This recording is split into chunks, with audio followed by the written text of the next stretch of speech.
बाजार को जरा यहाँ से समझते हैं। कल एफआईआईज के जो आंकड़े आए हैं कैश में, वो भी करीब करीब 2000 करोड़ रुपए ज्यादा की सेलिंग के फिगर आए हैं। तो कैसे समझें इन आंकड़ों को? डिम्पी हमारे साथ जुड़ गए हैं। डिम्पी, समझते हैं, पहले एफआईआईज की और डीआईज के आंकड़ों की बात करेंगे और उसके बाद हम बात करेंगे निफ्टी की और निफ्टी बैंक की। डिम्पी, कल के सत्र में 2548 करोड़ रुपए की कैश में एफआईआईज की सेलिंग आई है।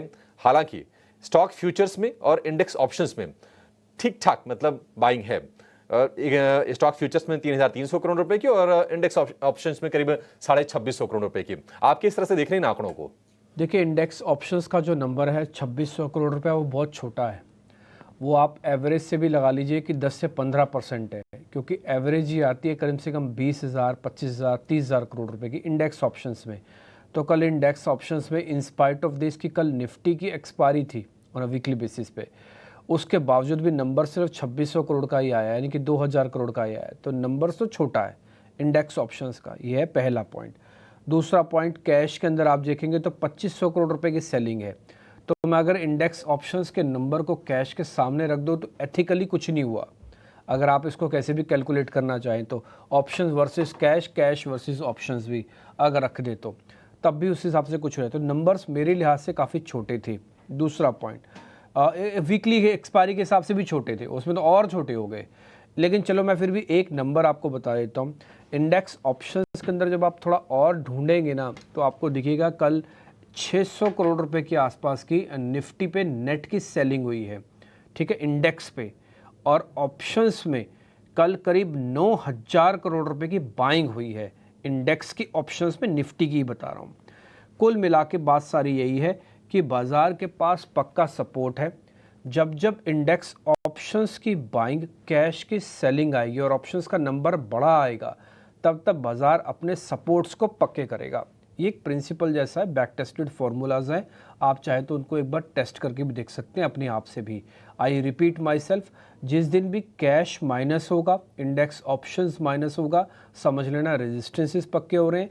जिस दिन कैश प्लस होगा, ऑप्शंस प्लस होगा, समझ लेना सपोर्ट पक्के हो रहे हैं।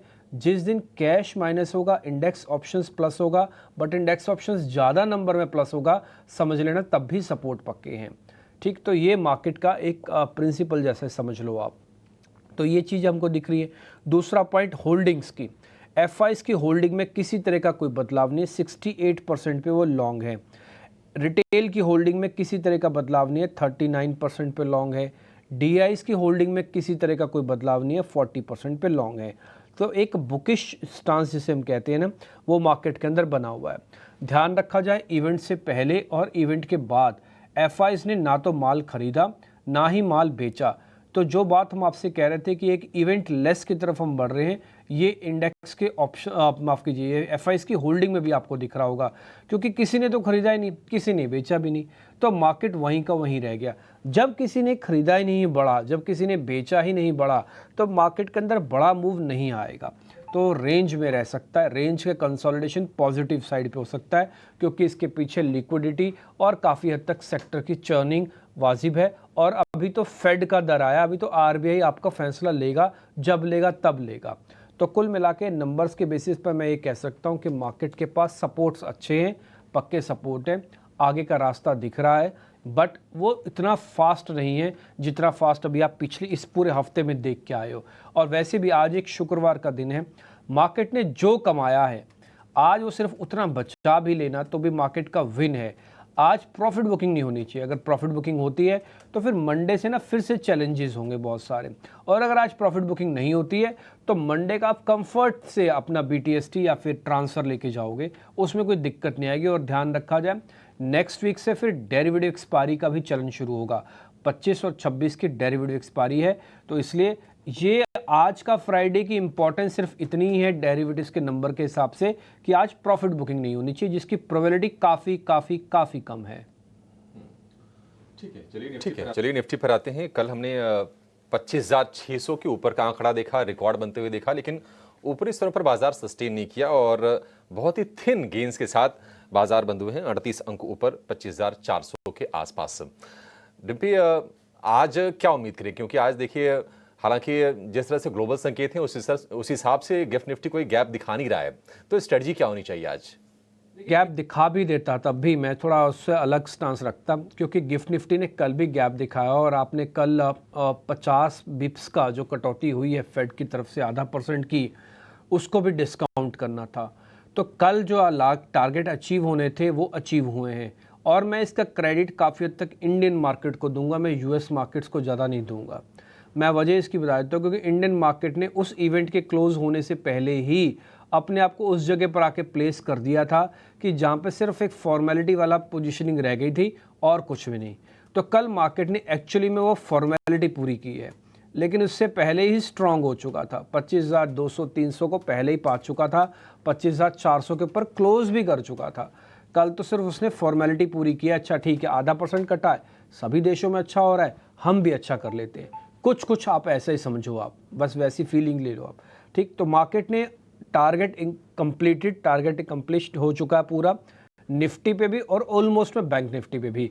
तो दो हिस्सों में अब आप बांट दो इस मार्केट को। पहला, क्योंकि अब आप, अच्छा एक और चीज़, कल ऑल टाइम हाई सिर्फ निफ्टी का नहीं था, बैंक निफ्टी का भी था, सेंसेक्स का भी लगा हुआ है। अब आपके पास ये नहीं कह सकते कि जी डाइवर्जेंस है, ये आगे नहीं आ रहा, वो आगे नहीं है। अब आपके पास वो बात भी नहीं है कहने के लिए, अब आपके पास इवेंट भी नहीं है कहने के लिए। आपके पास अगर मैं पूछ लूँ 3 पॉइंट कौन से है तो वो पता ही नहीं होगा। हाँ, तो कहने का मेरे मतलब ये है कि मार्केट ऑल टाइम हाई पे है, अपने लेवल्स को अचीव कर चुका है।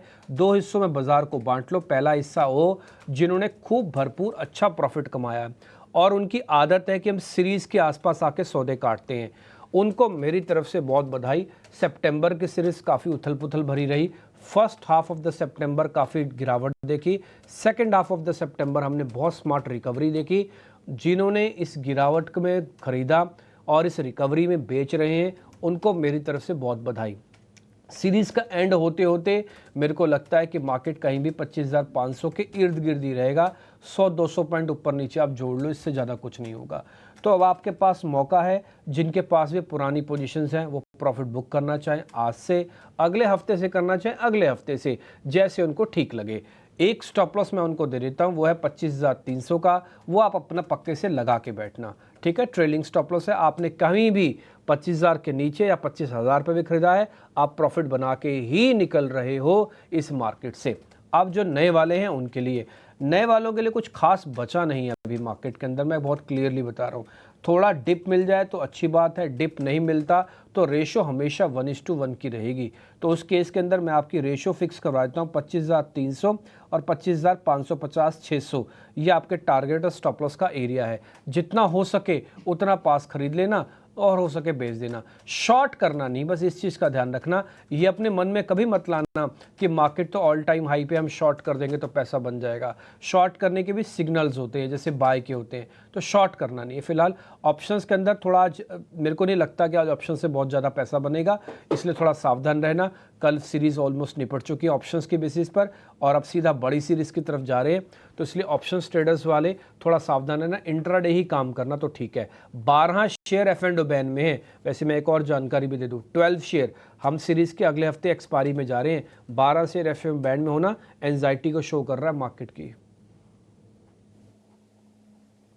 ये नज़रिया जो है फिलहाल निफ्टी 50 पे है, पर डिम्पी निफ्टी बैंक के बारे में भी समझना चाहेंगे, क्योंकि कई दिनों से आपका ये भी मानना था कि थोड़ी सी आउट परफॉर्मेंस निफ्टी बैंक दिखा सकता है, वो हमने देखा भी, कल भी ऐसा ही सत्र रहा। पर आज के लिए डिम्पी क्या होनी चाहिए रणनीति? क्या अभी भी निफ्टी बैंक बेहतर मौके दे सकता है निफ्टी 50 के मुकाबले? और लॉन्ग और शॉर्ट दोनों ही पोजिशंस होल्डर्स को क्या करना चाहिए?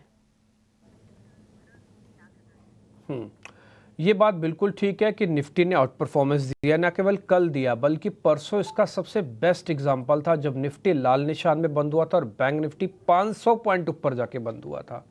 यही अपने आप में बताने के लिए बहुत था। पिछले 3 दिन से बैंक निफ्टी ने डाइवर्जेंस को ख़त्म करके अपना ऑल टाइम हाई टेस्ट कर दिया। मैं उन कल 4 पॉइंट्स को बेनिफिट ऑफ डाउट देके भी ऑल टाइम हाई बना सकता हूं, क्योंकि कल उन 4 पॉइंट्स को अगर मिल जाते तो आप फ्लैश चलाते, लिखतम हो जाता। सिर्फ वक्तम में हो रहा है, यानी कि ऑलमोस्ट बैंक निफ्टी ने डाइवर्जेंस खत्म कर दिया, 53,000 आ गया। अगर आपको याद होगा तो हमने तो 50-500 से हमने 2-3 लॉट प्लस करवाए थे। उस समय बोला था कि बस अब बहुत हो गया, अब मार्केट को एक पुल बैक दिखाना चाहिए। अब वो लेवल आ चुके हैं जहां से पुल बैक आएगा। हमें भी नहीं पता था कि मार्केट खासकर बैंक निफ्टी इतनी स्पीड से 53,000 ले आएगा। हमें भी नहीं इसका आइडिया था। हमारे को ये था कि सीरीज के एंड होते होते तक ये कवरिंग आएगी, कंप्लीट होते होते तो 52-500 तक रहेंगे, बाद में 53-200 तक आते, 300 आते आते तक सीरीज कंप्लीट होगी। क्योंकि सीरीज कंप्लीट होने में अभी भी ट्रेडिंग सेशन बचे हैं 3 से 4, तो उसके पहले ही मार्केट ने ऑल टाइम हाई अपना टेस्ट कर दिया। तो अब मार्केट को भी थोड़ा सा समय चाहिए। तो अब ऊपर की रेंज और नीचे की रेंज में बता देता हूँ। एक और चीज़ मैं इन दोनों में कंपैरिजन कर बताऊँ, निफ्टी और बैंक निफ्टी में बैंक निफ्टी ज़्यादा स्ट्रांग है अभी भी, और पुट कॉल रेशो के हिसाब से भी मैं बता रहा हूँ। चलो मैं आपको पुट कॉल रेशो का एक नंबर भी देता हूँ। इस समय पीसीआर का जो रेशो है, पुट कॉल रेशो का जो नंबर है, वो है बैंक निफ्टी का 0.93, यानी कि अभी भी वो फेयर वैल्यू पे खड़ा है ऑल टाइम हाई लगाने पर। जबकि निफ्टी ऑल टाइम हाई लगाने पर बार बार महंगा हो जाता है। उसके पास ज़्यादा बड़े शेयर हैं, उसके बावजूद भी महंगा हो रहा है। तो बैंक निफ्टी अभी भी महंगा नहीं हो रहा। तो मार्केट की अगर लिक्विडिटी चेंज करनी है मार्केट को, बैंक निफ्टी से होगी।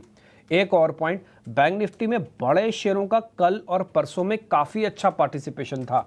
एक्सेस, आईसीआईसीआई, एचडीएफसी 1700 पार हो गया। एक महीने से 1700 पार नहीं हुआ था, 1.5 महीने से पार हुआ है, बट 1700।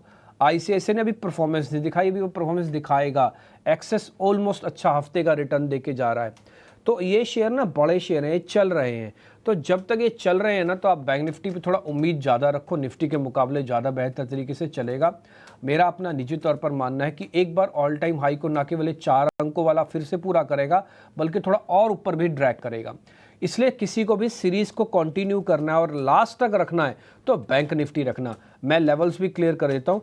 53,000 के ऊपर क्योंकि हम बंद हुए हैं, और हमारा जो स्टॉप लॉस होगा पहला वो 52,800 का होगा।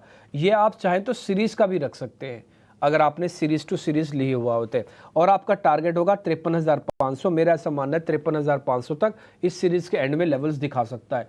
शॉर्ट वॉट करना नहीं, ऑप्शंस ट्रेडर्स इंट्राडे में काम करना। बैंक निफ्टी और निफ्टी के मुकाबले ऑप्शंस ट्रेडर्स को ज़्यादा कंफर्ट बैंक निफ्टी में आएगा, यहाँ पे काम करना।